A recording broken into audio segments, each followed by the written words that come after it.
नमस्कार, न्यूज़मैन मैक्स में आप सभी का स्वागत है।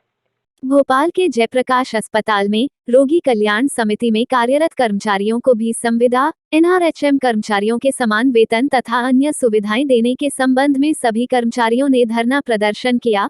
समस्त रोगी कल्याण समिति में कार्यरत कर्मचारी विगत 20 से 25 वर्षों से विभिन्न पदों पर अपनी सेवाएं पूर्ण ईमानदारी व निष्ठापूर्वक सेवाएं दे रहे हैं। कोविड काल के दौरान भी हमने परिवार से दूर रहकर निरंतर सेवाएं प्रदान की हैं। डालते हैं खबर पर पूरी नजर।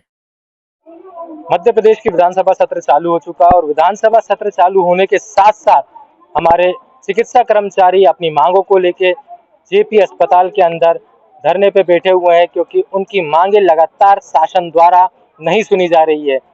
बिल प्रस्ताव नहीं हो रहे हैं, लाडली बहना योजना पारित कर दी गई है, सभी बहनों को पैसा दिया जा रहा है, मगर वहीं दूसरी ओर सरकारी नौकरी में पदस्थ मेहनत कश लोगों की कोई भी मांगों को सरकार नहीं सुन रही है। चलिए ध्यान डालते हैं, उन्हीं बातों को लेकर बात करते हैं, लोगों से क्या समस्या है उनकी और क्या परेशानी सरकार के सामने उनको पेश करनी है और उनकी मांगों को निराकरण के लिए वो मांग कर रहे हैं। सर, आपका परिचय दे दीजिए।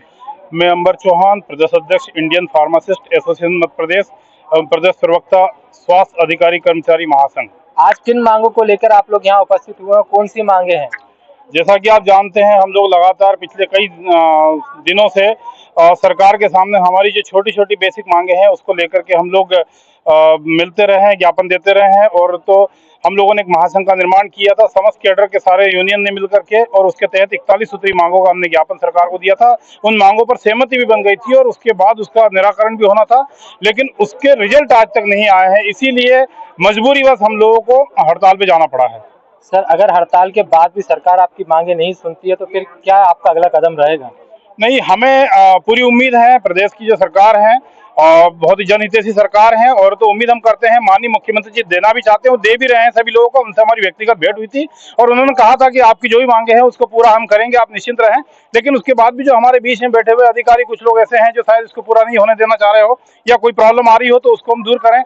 हमारी ये हड़ताल करने का मकसद यही है कि सरकार तक हमारी बात पहुंचे। आज प्रदेश की विधानसभा चालू हुई है, जहां पर इस देश के, इस प्रदेश का भविष्य बनाने वाले सारे भविष्य निर्माणकर्ता वहां पे जनप्रतिनिधि बैठे हुए हैं। उनसे हमारा सबका अनुरोध है कि हम लोगों की छोटी छोटी बेसिक मांगे, हम लोग कोरोना योद्धा लोग हैं जो लगातार पिछले कई दिनों से हम लोगों ने कोरोना की महामारी में भी हम लोगों ने जान की बाजी लगा करके काम किया है।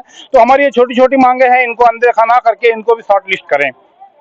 सरकार मांगे मानने के लिए तैयार है, मगर कुछ ना कुछ कहीं ना कहीं बिचौलियों के द्वारा इन मांगों को पूरा नहीं करने दिया जा रहा। देखते हैं विधानसभा सत्र में आज इन मांगों पर कोई चर्चा होती है या नहीं। आगे भी बात करते हैं कि सर, आपका नाम और परिचय। सर, मेरा नाम यूसुफ खान है, मैं रोगी कल्याण समिति से हूँ। सर, हमारे रोगी कल्याण समिति से जो कर्मचारी कई वर्षों से 20-25 वर्षों से कार्यरत है और सभी पदों पे कार्यरत है। कोई फार्मासिस्ट है, कोई लैब टेक्नीशियन है, कोई ओटी टेक्नीशियन है और ड्राइवर है और ये अपने डायलिसिस टेक्नीशियन है। किसी को फिक्स रेट दिया जा रहा है, किसी को कलेक्टर रेट दिया जा रहा है। ऐसे करके उनका सालों से शोषण हो रहा है। सर, आज तक कोई हमारी सुध लेने वाला नहीं, ना सुनने वाला है। और अभी जो श्री मामा जी, अपने माननीय मुख्यमंत्री जी ने घोषणा करी कि संविदा कर्मचारी है, एनआरएचएम कर्मचारी को 100% वो पेमेंट दिया जाएगा और साथ ही में उनको छुट्टियों की सुविधाएं और 50% वेटेज दिया जाएगा नौकरी में। वो हमें भी चाहिए सर, और उसी इसीलिए हम अभी आज अस्पताल परिसर में सभी रोगी कल्याण कर्मचारी है, सभी बाहर हैं और हड़ताल पर हैं।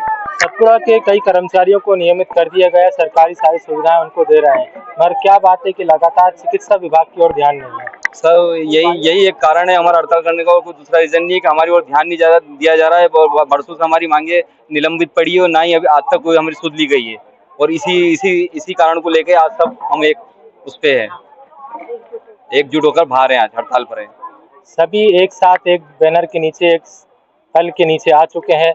सभी लोग एक साथ अपनी मांगों को लेकर सरकार से आशा लगा के बैठे हैं कि जो जनहितैषी सरकार है, जो लोगों की सुन रही है, लोगों के लिए जो मामा किसी के लिए भाई शिवराज सिंह चौहान जी बन के बैठे हैं, क्या वो इन लोगों की बातें भी सुनेंगे? सतपुड़ा भवन में कई कर्मचारियों को नियमित कर दिया गया है, तो क्या चिकित्सा की तरफ भी वो ध्यान देंगे? लीजिए इसी चरण में हम आगे बात करते हैं। मैडम, आपका नाम और परिचय। मेरा नाम अर्चना चंद्रवंशी है, मैं रोगी कल्याण समिति की अध्यक्ष हूँ हम लोगों की यही मांग है कि सभी संविदा कर्मचारी से है ना सभी लोगों का परमानेंट हो रहा है, 100% दिया जा रहा है। तो रोगी कल्याण समिति के जितने भी कैडर के लोग हैं सभी को परमानेंट या तो 100% दिया जाए। पीएफ कटे उन लोगों का जो सभी को है ना सीएल मिल रही है, छुट्टियां मिल रही हैं, वो उसका भी प्रावधान हम लोगों को भी मिले। और आदरणीय है ना मुख्यमंत्री जी से मैं वो करना चाहूँगी, निवेदन करना चाहूँगी कि हम लोगों की तरफ भी ध्यान दिया जाए। आप तो लाडली बहना है, लाडली बहनाओं के लिए मामा जी ने कहा से क्या कर दिया है, सारी बहनाओं के खाते में पैसे भी आ चुके हैं, मगर क्या विडम्बना है कि बहनाओं की एक तरफ तो मामा सुन रहे हैं मगर जो काम कर रही है बहना उनकी सुध नहीं ले रहा है। सर बहनों की तरफ तो ध्यान दे रहे हैं सर, भांजियों की तरफ भी ध्यान दीजिए और भांजों की तरफ भी ध्यान दीजिए, क्योंकि हम लोग तो सब इधर जो स्वास्थ्य कर्मचारी है सालों से काम कर रहे हैं और एक ही रेट हम लोगों को कलेक्टर रेट पे मिलता है, उतना ज़्यादा पेमेंट भी नहीं। किसी की कोई 25 साल से, कोई 24 साल से, किसी को 11-12 साल हो गया, तो हम लोग की तरफ ध्यान दिया जाए। मुख्यमंत्री जी से मेरा अनुरोध है। आपके माध्यम से हम यही संदेश उन तक पहुंचाना चाह रहे हैं, और संदेश पहुंचेगा तो कुछ न कुछ निर्णय अच्छा पॉजिटिव रिस्पॉन्स आएगा। अब देखना है कि विधानसभा सत्र के अंदर क्या इन सभी मुद्दों को सरकार उठाती है, क्या इन सभी मांगों को लेकर कोई बिल प्रस्ताव पारित होता है, क्योंकि विगत कई महीनों से ये लोग अपनी मांगों को लेकर सभी जगह ज्ञापन दे चुके हैं। यहाँ तक कि प्रदेश के मुखिया द्वारा आश्वासन भी दिया गया, मगर कहीं न कहीं कुछ बिचौलियों के द्वारा उनकी मांगे अभी तक पूरी नहीं हो पाई है। अब देखना यह है कि अगले चुनाव के पहले इनकी मांगों का निराकरण होता है या नहीं।